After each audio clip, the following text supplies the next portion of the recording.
Bismillahirrahmanirrahim. Assalamualaikum warahmatullahi wabarakatuh. Perkenalkan, nama saya Septian Dani Wijaya dengan NIM 92F24023, mahasiswa D4 Manajemen Informasi Kesehatan semester 2. Yang terhormat Ibu dosen Ibu Nes Uswatun Hasaneh Eskep MKep selaku dosen pengampu mata kuliah ini.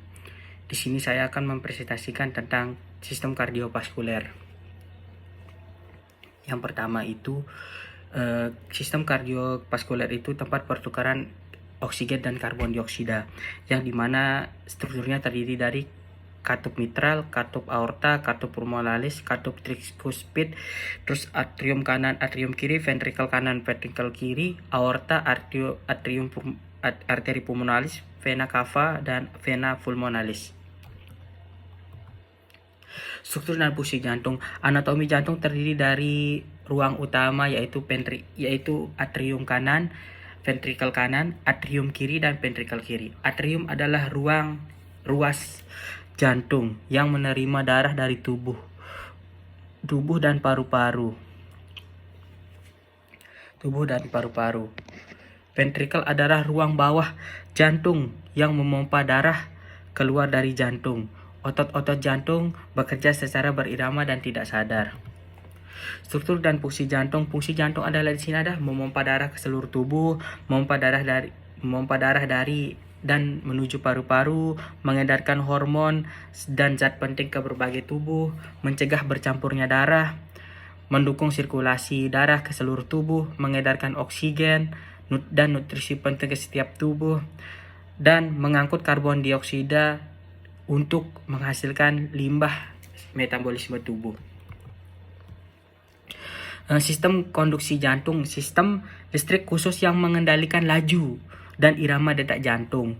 Setiap kali terjadi detak jantung, listrik bergerak dari bagian atas jantung ke bagian bawah. Saat sinyal bergerak, jantung berkontraksi dan memompa darah.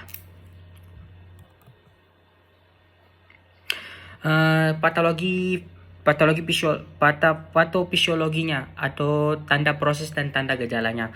Patofisiologi sistem kardiovaskuler mengacu pada gangguan dan perubahan yang terjadi dalam fungsi normal jantung dan pembuluh darah yang dapat menyebabkan terjadinya penyakit kardiovaskuler atau yang biasa disebut dengan CVD.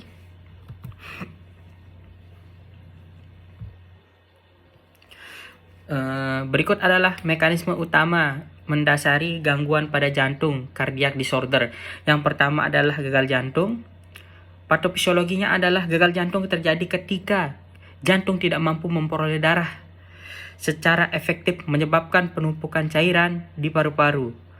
Dan tubuh ini bisa disebabkan oleh hipertensi, penyakit jantung koroner atau kardiomiopati. Akibatnya adalah edema, sesak napas, dan penurunan perfungsi organ. Penyakit yang kedua adalah penyakit jantung koroner atau corona artery disease yang biasa disebut dengan CAD.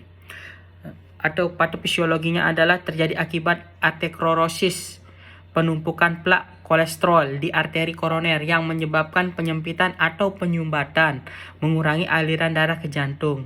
Akibatnya adalah iskemia miokard, angiopektoris, serta serangan jantung atau infark miokard. Yang ketiga adalah infark miokard atau biasa disebut dengan serangan jantung. Patofisiologinya adalah terjadi akibat penyumbatan pembuluh darah atau arteri koroner, menyebabkan nekrosis atau kematian sel pada otot jantung karena kekurangan oksigen. Akibatnya adalah gangguan kontraksi jantung, arritmia, dan henti jantung mendadak.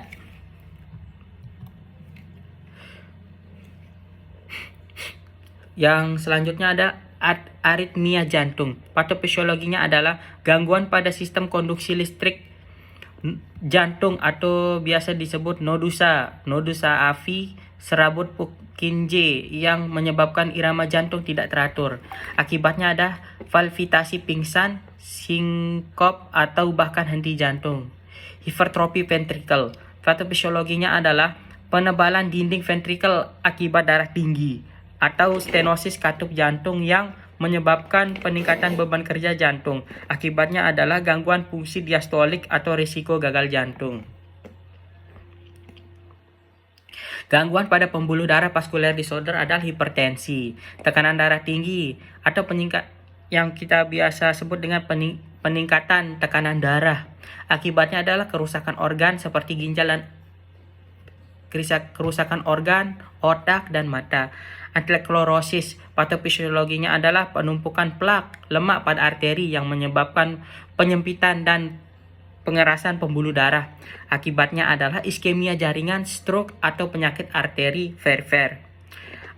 Aneurisma, patofisiologinya adalah pelebaran abnormal dinding arteri akibat kelemahan struktural, sering disebabkan oleh hipertensi atau atlerosklerosis.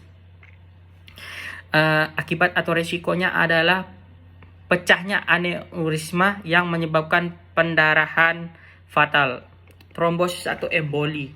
Patofisiologinya adalah pembentukan bekuan darah atau yang kita sebut adalah siasa prombus dalam pembuluh darah yang dapat terlepas embos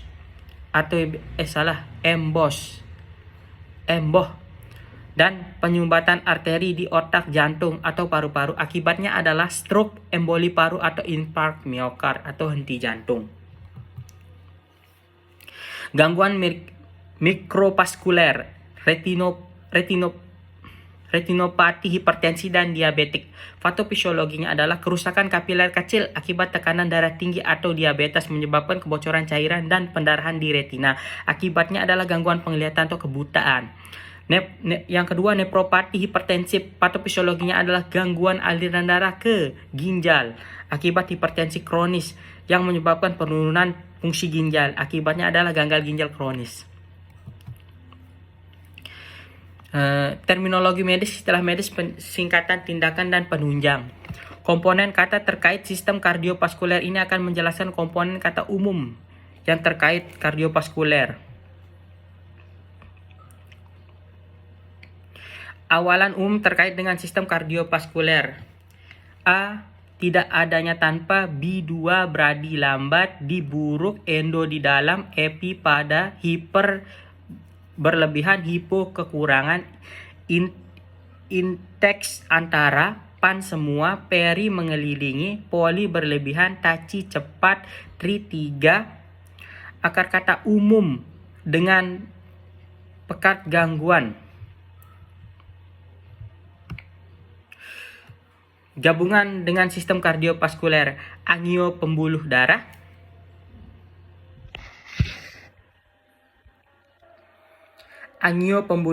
aorta, arteri, arter plak pada kekuningan, atrium atau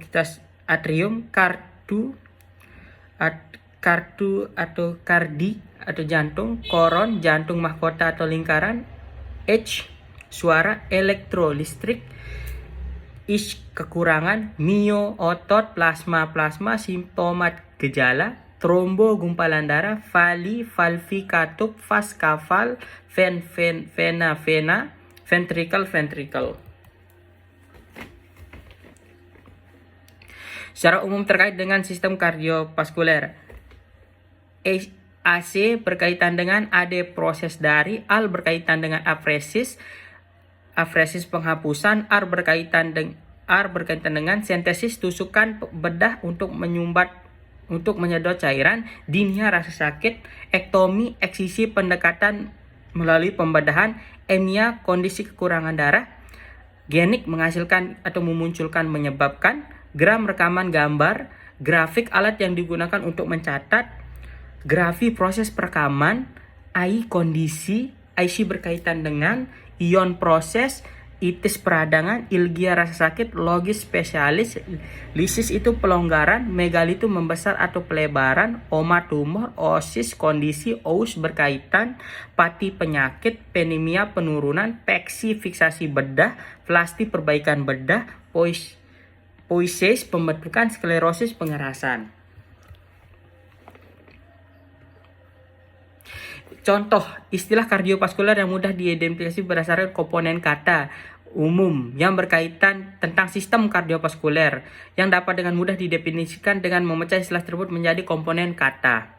Yang kita pertama ya adalah ahli jantung.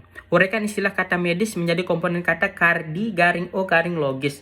Beri label pada komponen kata kardi WRO CV logis S. Jelaskan komponen kata kardi yang jantung, spesialis yang mempelajari dan merawat. Brankikardia atau diuraikan istilah medis kata bradi atau kardi. Elektrokardiogram.